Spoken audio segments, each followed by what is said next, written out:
Bhagwati PG online classes में आपका स्वागत है। आज हम बीएससी थर्ड ईयर के अंतर्गत जो हमारा टॉपिक रहेगा वो रहेगा रेस्पिरेटरी सिस्टम ऑफ फ्रॉग, यानी कि जो मेंढक है उस मेंढक के अंतर्गत डाइजेस्टिव सिस्टम और क्या नाम है श्वसन तंत्र है उसको हमको पढ़ना है। तो मेंढक की हम जैसे ही बात करते हैं तो मेंढक एक उभयचर प्राणी होता है, उभयचर प्राणी है। अब ये जो उभयचर प्राणी है इसका मतलब है कि ये यानी कि जल में भी पाया जाता है और स्थल में भी पाया जाता है। अब इसमें जल में पाया जाएगा और अगर स्थल में पाया जाएगा तो आप जानते हो कि इसमें दोनों ही प्रकार के जो श्वसन अंग होंगे वो है इसके अंतर्गत पाया जाएगा। तो अपन यहाँ से स्टार्ट करते हैं। मेंढक एक उभयचर प्राणी है जिसमें श्वसन के लिए निम्न श्वसन अंग कह लो या आप कह सकते हो निम्न श्वसन विधियां पाई जाती है। यानी कि मेंढक अब क्या है, उभयचर प्राणी है और उभयचर प्राणी होने के साथ साथ इसमें श्वसन के लिए निम्न विधियां पाई जाती है। सबसे हम पहले जो बात करते हैं वो है गिल श्वसन। गिल श्वसन, गिल रेस्पिरेशन, इसकी हम बात करते हैं गिल रेस्पिरेशन की। तो इसके अंतर्गत क्या है, आप देखेंगे कि मेंढक के अंतर्गत जो गिल श्वसन यानी कि मेंढक के अंतर्गत गिल पाए जाते हैं और वो गिल भी कहाँ पाए जाते हैं, मेंढक का एक लार्वा है और उस लार्वा का नाम क्या है, टेडपोल। ये जो टेडपोल लार्वा होता है इस टेडपोल लार्वे के अंतर्गत मेंढक में क्या पाया जाता है, गिल पाए जाते हैं। तो जैसे ही मेंढक का जो लार्वा होता है वो लार्वा कहाँ होता है, जल में होता है और जल में जो श्वसन पाया जाएगा उसको जलीय श्वसन के नाम से जाना जाता है। जलीय श्वसन के नाम से जाना जाएगा और जलीय श्वसन के लिए जो अंग होते हैं वो क्या होते हैं, गिल होते हैं। तो मेंढक का जो लार्वा टेडपोल होता है वो जल में रहता है और जल के साथ साथ वो उसमें जलीय श्वसन पाया जाएगा और जलीय श्वसन के लिए जो अंग होंगे वो कौन होंगे, गिल होंगे। अब इसमें गिल के अंतर्गत क्या करता है कि ये श्वसन गिलों के द्वारा होगा और लार्वा सीधे ही जैसे ही जल के संपर्क में रहता है तो विसरण क्रिया के द्वारा, विसरण विधि के द्वारा, ये विसरण विधि के द्वारा क्या है, जब ये जल है और इस जल के अंतर्गत ये आपके क्या है, टेडपोल लार्वा है। अब इस लार्वा के अंतर्गत जो फोटो की जैसे ही अधिकता अधिक होगी तो इसमें अंदर इसकी त्वचा वगैरह सरफेस के अंदर प्रवेश कर जाएगा और जो CO2 है वो बाहर आ जाएगा। तो इस प्रकार से ये है विसरण क्रिया के द्वारा जो पहला जो श्वसन की प्रोसेस होती है वो क्या है, गिल श्वसन, जो कि किस में पाई जाती है, टेडपोल लार्वा में। और ये लार्वा किसका है, मेंढक का है। अब लार्वा के बाद में जो मेंढक है वो क्या हो जाता है, वयस्क हो जाता है। अब जैसे ही वयस्क हो जाता है तो वयस्क हो जाने के बाद में उसे फिर जो श्वसन के लिए अंग विकसित होते हैं उन श्वसन में पहला जो अंग आता है वो आता है त्वक श्वसन। त्वक श्वसन आप कह सकते हैं इसकी रेस्पिरेशन, इसकी रेस्पिरेशन। त्वक श्वसन या इसको आप कह सकते हैं त्वचा श्वसन के नाम से इसको जाना जाता है त्वक श्वसन को। तो इसके अंतर्गत क्या होता है, तो मेंढक की जो त्वचा होती है उस त्वचा के अंतर्गत रुधिर केशिकाओं का जाल पाया जाता है। यानी कि जैसे ये फ्रॉक है और उस फ्रॉक को हम जैसे ही बनाने की कोशिश करते हैं, यानी कि इसकी ये त्वचा है और इस त्वचा के अंतर्गत ये यहाँ पर ऐसे ये त्वचा है, इस त्वचा के अंतर्गत ये रुधिर वाहिनियों का क्या पाया जाता है, जाल पाया जाता है। इसके पैर से और ये आप इसका क्या है माउथ, इस प्रकार से बना सकते हैं मेंढक का। और ये तो अब इस प्रकार से इसकी जो त्वचा होती है इस पर रुधिर केशिकाओं का जाल होता है और इस रुधिर कोशिकाओं के जाल के अंतर्गत हीमोग्लोबिन के क्या पाए जाते हैं, कण पाए जाते हैं। अब इन हीमोग्लोबिन के, अब इसके साथ ही जो हीमोग्लोबिन के कण होते हैं वो क्या करते हैं, ऑक्सीजन का परिवहन करते हैं, यानी कि ऑक्सीजन को ले जाने का कार्य करते हैं। अब ऐसी स्थिति में क्या होता है, इसकी जो त्वचा होती है वो नम या गीली रहती है और ये नम और गीली किसके कारण रहती है, ये श्लेष्मा के कारण रहती है। यानी कि श्लेष्मा का स्तर भी इस पर पाया जाता है जिसके कारण इसकी जो त्वचा होती है वो कैसी रहती है, नम होती है। और ये जो श्लेष्मा होती है ये क्या करती है, O2 को विसरित करती है। विसरित का मतलब ये O2 है, ऑक्सीजन इस श्लेष्मा के साथ मिल जाता है, उस श्लेष्मा इस रुधिर केशिकाओं के क्या होता है जाल में या उस रुधिर केशिकाओं के संपर्क में रहता है। जैसे रुधिर केशिकाओं के संपर्क में रहता है तो ऑक्सीजन भी रुधिर केशिकाओं और जो ब्लड होता है रुधिर होता है वहां पर वो पहुंच जाती है और हीमोग्लोबिन के कारण ऑक्सीजन को ग्रहण कर लेते हैं। लेकिन ये जो श्वसन की प्रक्रिया होती है, त्वक श्वसन की प्रक्रिया, या तो मेंढक जब शीत या ग्रीष्म या कहा ग्रीष्म निष्क्रियता में चले जाता है, निष्क्रियता में चला जाता है तब ये प्रोसेस होती है। या फिर जो मेंढक होता है वो कीचड़ के अंदर में अगर धंस जाता है तो कीचड़ देखो गीला होता है, नम होता है, तो उसकी जो त्वचा है नम जैसे बनी रहेगी, उसमें हल्का फुल्का अगर जल होता है तो उस जल से जो श्लेष्मा है ऑक्सीजन को घोल लेता है और वो अंदर पहुंच जाता है कि कीचड़ में। या फिर अपन कहें कि अगर मेंढक को जब श्वसन की ऐसी आवश्यकता होती है तो कभी कभी क्या है कि पानी में डुबकी भी लगाता है, डुबकी लगा के फिर वापस आ जाता है, तब भी वो श्वसन की प्रक्रिया है वो चलती, इसके अंतर्गत है वो चलती रहती है। नेक्स्ट अब हम बात करते हैं अगले जो श्वसन की, तो अगले श्वसन का नाम है,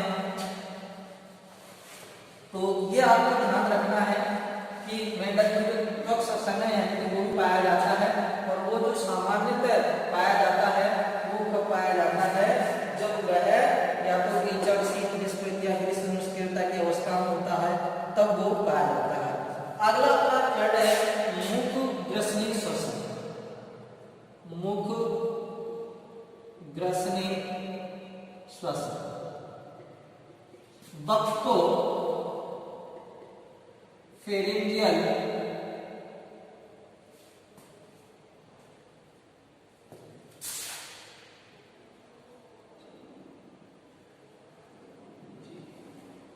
फेरिंजियल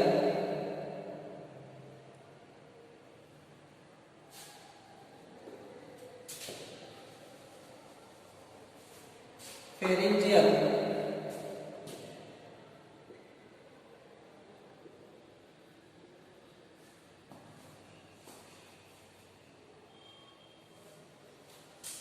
रेस्पिरेशन। मुख ग्रसनी श्वसन के अंतर्गत क्या होगा, अब जो मेंढक है उस मेंढक के अंतर्गत आपने जैसे डाइजेस्टिव सिस्टम पढ़ा था, ये क्या है माउथ, माउथ के बाद में बकल केविटी और बकल केविटी के बाद में ये मुख ग्रसनी, अब हमको ग्रसनी आती है फेरिंक्स और फेरिंक्स के बाद में ईसोफेगस और ईसोफेगस के बाद में स्टोमच। यानी कि इस प्रकार से ये है जो क्रम चलता है। तो इसकी जो मुख ग्रसनी होती है उस मुख ग्रसनी के द्वारा भी क्या है, श्वसन की क्रिया होती है। मेंढक में इस प्रकार का जो श्वसन होगा वो उस प्रकार के श्वसन में जो वायु का विनिमय होता है, वायु का विनिमय, वो विनिमय होगा, वो काम होगा मुख गुहा में होगा, यानी कि जो बकल केविटी है उस बकल केविटी के अंतर्गत उसका विनिमय यानी कि आना जाना रहता है। और इसको आप इस प्रकार से समझ सकते हैं कि ये इसका क्या है, इस प्रकार से माउथ है और यहां से ये तो इसका मोस्टली ये मुख हुआ और यहां से ये तो चले जाता है इसे लंग्स में, और यहाँ ये जो स्टार्ट हो जाती है ये तो हो जाती है आपके पास इसोफेगस। ये आपके पास क्या है, माउथ, ये है बकल केविटी। अब इसको बोला जाता है फेरिंक्स या ग्रसन, और यहाँ होता है गल। अब इस फेरिंक्स या उनको ग्रसनी है, इसके अंतर्गत देखो श्वसन की प्रक्रिया किस प्रकार से होती है। ये मुख के द्वारा जैसे ही वायु को अंदर लेता है तो वो वायु है वो कहाँ जाती है, बकल केविटी के अंतर्गत जाती है। अब बकल केविटी के अंतर्गत जैसे ही वायु चली जाएगी और वो वहां से जो वायु है आगे की ओर एक गुहा पाई जाती है। अब वो जो गुहा होती है सम्मिलित रूप से तो मुख गुहा वो ग्रसनी से मिलकर बनी हुई होती है, लेकिन आगे तो जाके ये इसोफेगस में ओपन हो जाती है और यहाँ जो ग्रसनी होती है तो ग्रसनी की जो दीवार होती है उस ग्रसनी की दीवार पर किसका स्तर होता है, श्लेष्मा का स्तर होता है। अब श्लेष्मा का जैसे ही स्तर होता है तो वायु ऑक्सीजन होती है माउथ के द्वारा बकल केविटी से। अब इस बकल केविटी में क्या होता है, इसमें पेशियां पाई जाती है, इसके कारण संकुचन की प्रक्रिया होगी और ये जो वायु है ये आगे यहाँ बढ़ जाती है। अब यहाँ जैसे ही ग्रसनी पर श्लेष्मा का स्तर रहेगा तो ये श्लेष्मा के स्तर में O2 है कहाँ चली जाएगी, इसके संपर्क में चली जाएगी और संपर्क में जाकर ही क्या हो जाएगा, इसका यहाँ पर ऑक्सीजन है श्लेष्मा के साथ विस्मित यानी कि घुल जाती है और घुल जाने के साथ साथ इसमें ही रुधिर जो केशिकाएं होती है उनका क्या है, जाल पाया जाता है। रुधिर केशिकाओं का जैसे ही जाल पाया जाता है तो ऑक्सीजन है उसमें घुल जाती है ब्लड के अंतर्गत और CO2 है वापस जो इसकी मुख ग्रसनी है उसमें आ जाती है, वहां से बाहर निकल जाती है। लेकिन मुख ग्रसनी जो श्वसन की प्रक्रिया होती है वो कब रहती है, या तो जब मेंढक होता है तो मेंढक जल से बाहर बैठा हुआ होता है, यानी कि सिटिंग अवस्था में अगर होता है, बैठा हुआ होता है तो इस प्रकार का श्वसन होता है। या वो जल में उतरता है किसके अंतर्गत, जल में उतरता है। जल में जैसे ही जाएगा तो वो पहले अपने मुंह को खोल जाए, मुंह होता है उसको ऐसे खोल जाएगा और जैसे खोलेगा तो उसमें क्या है, ऑक्सीजन भर जाएगी। या फिर वो जल में तैरता रहता है तब भी अपने मुंह को निकाल कर है तो इस प्रकार का वो है श्वसन कर लेता है।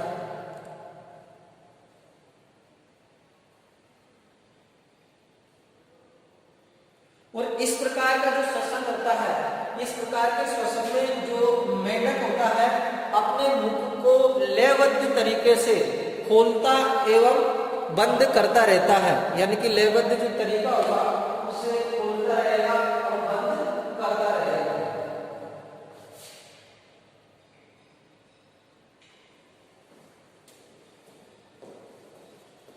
तो लयबद्ध तरीके से अपने मुख को खोलता एवं बंद करता रहता है और मेंढक। और इस प्रकार के श्वसन के अंतर्गत जो श्लेष्मा होती है वो ही मुख होती है और फिर उसके बाद में जो CO2 होती है उसको मुख ग्रसनी के द्वारा बाहर निकाल दिया जाता है। तो इसके अंतर्गत सिंपल सा के ज्यादा कुछ नहीं है, वायु का विनिमय होता है, मुख हुआ यहाँ तक वायु आएगी, यहाँ से वायु नहीं छोड़ी जाएगी, फिर आगे कहाँ छोड़ना हो, यहाँ से वायु नहीं ली जाएगी। तो मुख गुहा के अंतर्गत क्या होता है, वायु का विनिमय होता है। ये कब होता है, जब मेंढक बैठा रहता है, जल में तैरता रहता है। और ये किस प्रकार से होता है, इस पर श्लेष्मा का आवरण होता है, श्लेष्मा के अंतर्गत ऑक्सीजन है वो विस्मित हो जाती है। अब हमारा पोस्ट और लास्ट इसके अंतर्गत जो श्वसन है उस श्वसन का नाम है फुफ्फुसीय श्वसन। अब फुफ्फुसीय श्वसन के अंतर्गत देखेंगे कि जो मेंढक होता है वो मेंढक के अंतर्गत उछलने एवं कूदने की क्या होती है क्षमता पाई जाती है। और अपन आप जानते हो जब उछलने और कूदने की अगर क्षमता जिस व्यक्ति के अंतर्गत पाई जाती है उसको अधिक परिश्रम की जरूरत होती है। अधिक परिश्रम की जरूरत के लिए किसकी आवश्यकता होती है, एनर्जी की आवश्यकता होती है। और वो एनर्जी हमें किससे मिलती है, वो हमें जो भोजन है उस भोजन से मिलती है। और भोजन से भी कैसे मिलेगी, उस भोजन के ऑक्सीकरण से मिलती है। और ऑक्सीकरण की प्रक्रिया किसके द्वारा होती है, श्वसन के द्वारा होती है। तो ये सब रिलेशन है आपस में क्या है, जुड़े हुए हैं। अब इन रिलेशनों को हम जैसे करते हैं तो कहने का मतलब हमारा यह है कि मेंढक में जो उच्च कशेरुक होते हैं उन उच्च कशेरुकों की भांति श्वसन के लिए श्वसन अंग फेफड़े यानी कि लंग्स भी इनके अंतर्गत पाए जाते हैं। और उस लंग्स की क्रियाविधि के द्वारा ये क्या करते हैं, श्वसन की जो क्रिया है वो पूर्ण करते हैं। तो देखेंगे फुफ्फुसीय श्वसन, लंग्स रेस्पिरेशन।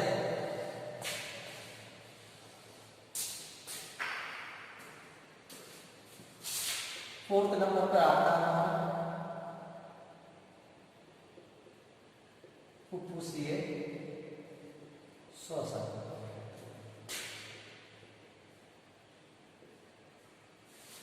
Lungs respiration.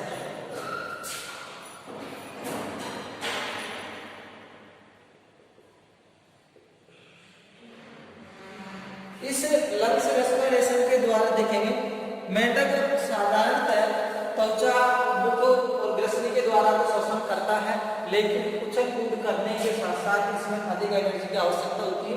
तो इसके लिए इनमें उच्च कशेरुकों की भांति में क्या पाए जाते हैं, फेफड़े पाए जाते हैं। और उन फेफड़ों के द्वारा भी क्या करते हैं, ये श्वसन की क्रिया करते हैं। तो देखो इनमें श्वसन की क्रिया के लिए जो मेंढक में एक जोड़ी वन पेयर पाए जाएंगे। और साथ ही इनकी जो स्थिति की अगर हम बात करते हैं तो ये देह गुहा के अग्रभाग में जो देह गुहा है उस देह गुहा के अग्रभाग में, साथ ही जो हृदय है, हृदय के दाएं व बाएं साइड यानी कि लेफ्ट एंड राइट साइड क्या होते हैं, ये उपस्थित होते हैं। ये तो इनके फेफड़े हैं, उनकी स्ट्रक्चर आगे। और इनके जो फेफड़े होते हैं उन फेफड़ों की स्थिति कुछ इस प्रकार से होती है।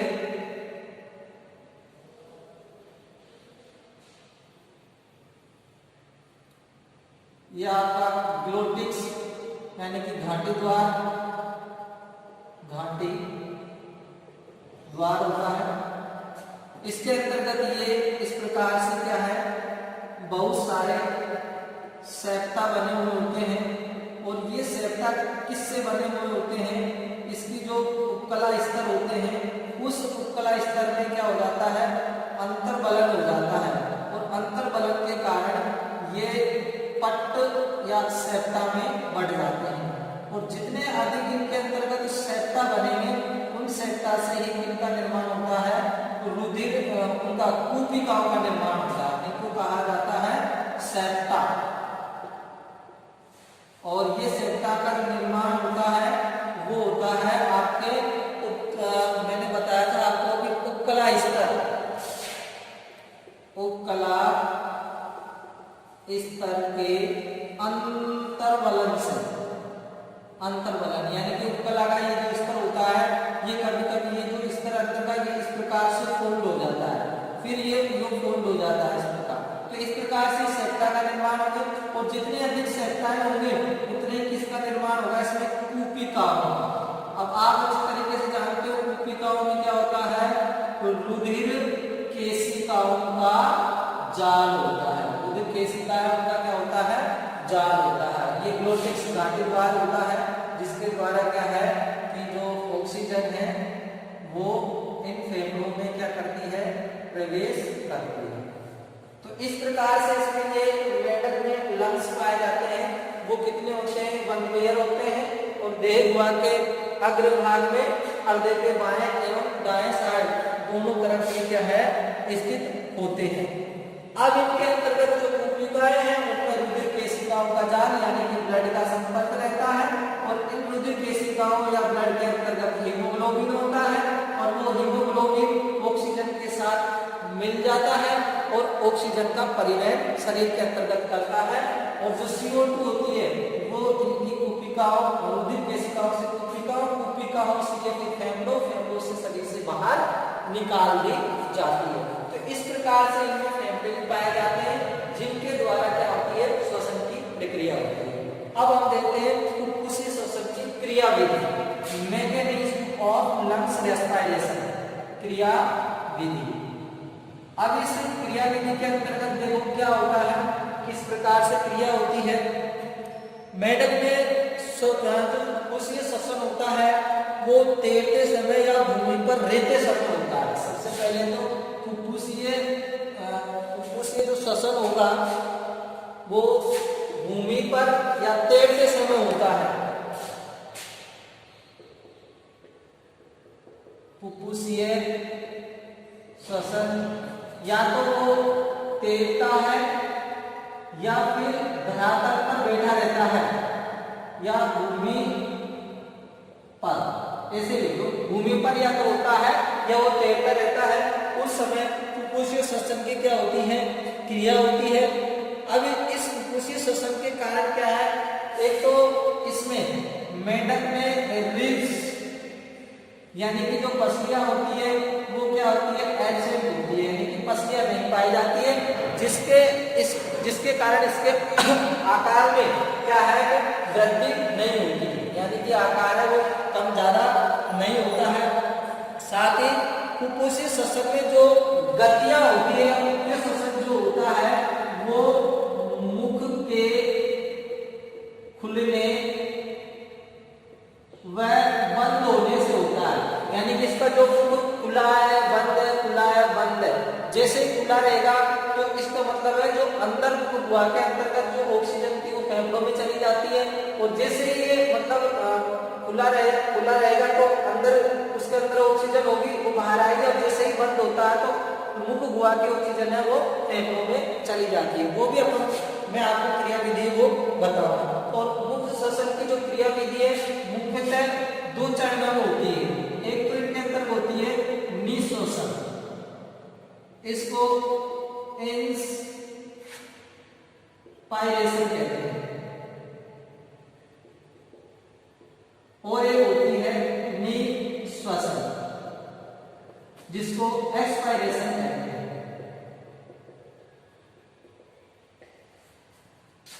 इंस्पायरेशन के अंतर्गत वायु को अंदर लिया जाता है, और यहाँ जो वायु है उस वायु को बाहर छोड़ा जाता है।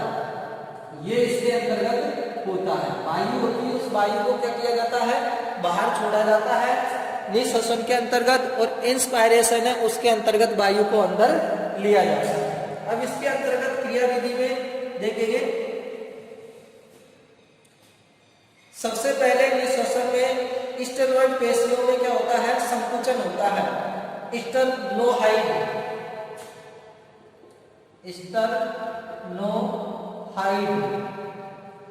ये जो पेशी है इस पेशी में क्या होता है, संकुचन होगा, और संकुचन के फलस्वरूप जो परिणाम आएगा वो परिणाम क्या आएगा, इसकी मुख गुहा की फर्श नीची हो जाती है, मुख गुहा की फर्श क्या हो जाती है, नीची हो जाती है,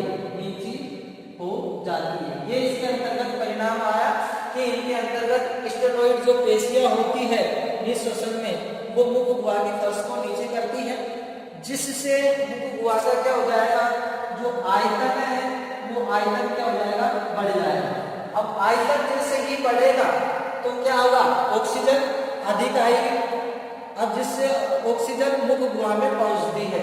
अब O2 है वो कहां पहुंच जाती है, मुख गुहा में। अब मुख गुहा के अंतर्गत ऑक्सीजन जैसे ही पहुंचती है, अब निचले जबड़े की सभी मेटल पेशियों में संकुचन होता है। इसके बाद में कौन से, निचले जबड़े की सब मेटल पेशी है, उन पेशियों में क्या होता है, संकुचन होगा। निचले जबड़े की सब मेटल पेशियां हैं, उनके अंतर्गत क्या होता है, संकुचन होता है, जिससे निचले जबड़े की मेटास्टिल और फिर यहाँ पर ही निचले जबड़े की एक अस्थि है और उस अस्थि का नाम क्या है, मेटामेकिलियन। मेटामेकिलियन अस्थि है। निचले जबड़े की क्या है, मेटामेकिलियन अस्थि है, ऊपर उठती है। ये क्या करेगी, अस्थि ऊपर उठती है और जैसे ही ऊपर उठेगी तो कारण क्या होगा इसका, जबड़े की प्रीमेक्युला अस्थि को दबाती है। ये क्या करेगी, जबड़े की प्रीमैक्सिला जो अस्थि है उस अस्थि को क्या करती है, दबाती है। और जैसे ये दबाती है तो नासा छिद्र होता है, वो नासा छिद्र क्या हो जाएगा, बंद हो जाएगा। नासा छिद्र बंद हो जाएगा। अब नासा छिद्र बंद हो जाएगा, इसका मतलब क्या है, ऑक्सीजन नासा छिद्र से बाहर नहीं जाती है। अब इसके बाद में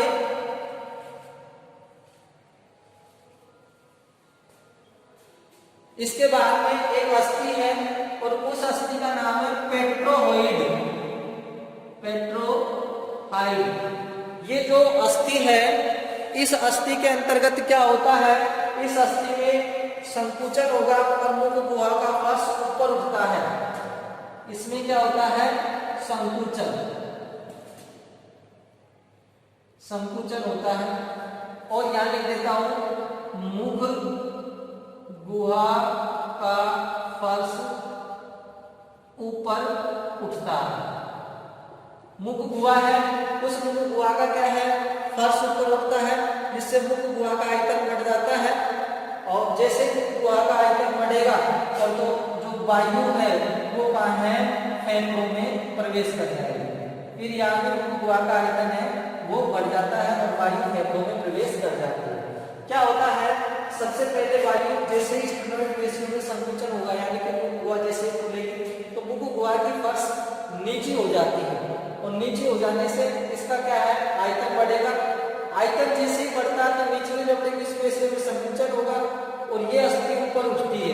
जो निचले जबड़े की अस्थि है ये ऊपरी जबड़े की है, निचले जबड़े की है।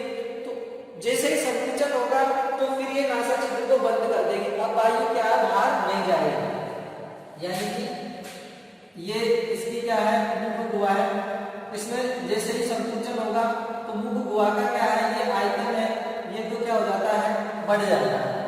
अब बढ़ जाने पर फिर निचले जबड़े की जो पेशियां होती है, कौन कौन सी, सब मेटल पेशियां और मेटल में संकुचन होता है, जिसके कारण अस्थि ऊपर उठती है। और ये ऊपर उठने पर यहाँ से ये ऊपर जैसे उठेगी और यहाँ होता है नासा छिद्र। तो ये जैसे ही ऊपर उठती है तो ये नासा छिद्र होता है, ये क्या हो जाता है, इसके जाके टच हो जाती है तो नासा छिद्र बंद हो जाता है और जबड़े की प्रीमेक्युला अस्थि को दबाती है। इसके बाद पेट्रोइड में संकुचन होता है और संकुचन होने के बाद में इसका जो फिर आयतन बढ़ता है और आयतन जैसे ही बढ़ेगा तो फिर आयतन इसका क्या होना चाहिए, घटना चाहिए इसका।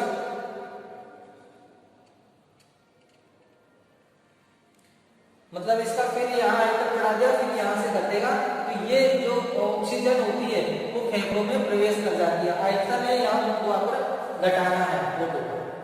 तो इस प्रकार से इसमें फेफड़ों में जैसे ही प्रवेश करती है, अब आता है उसके बाद में निःशोषण।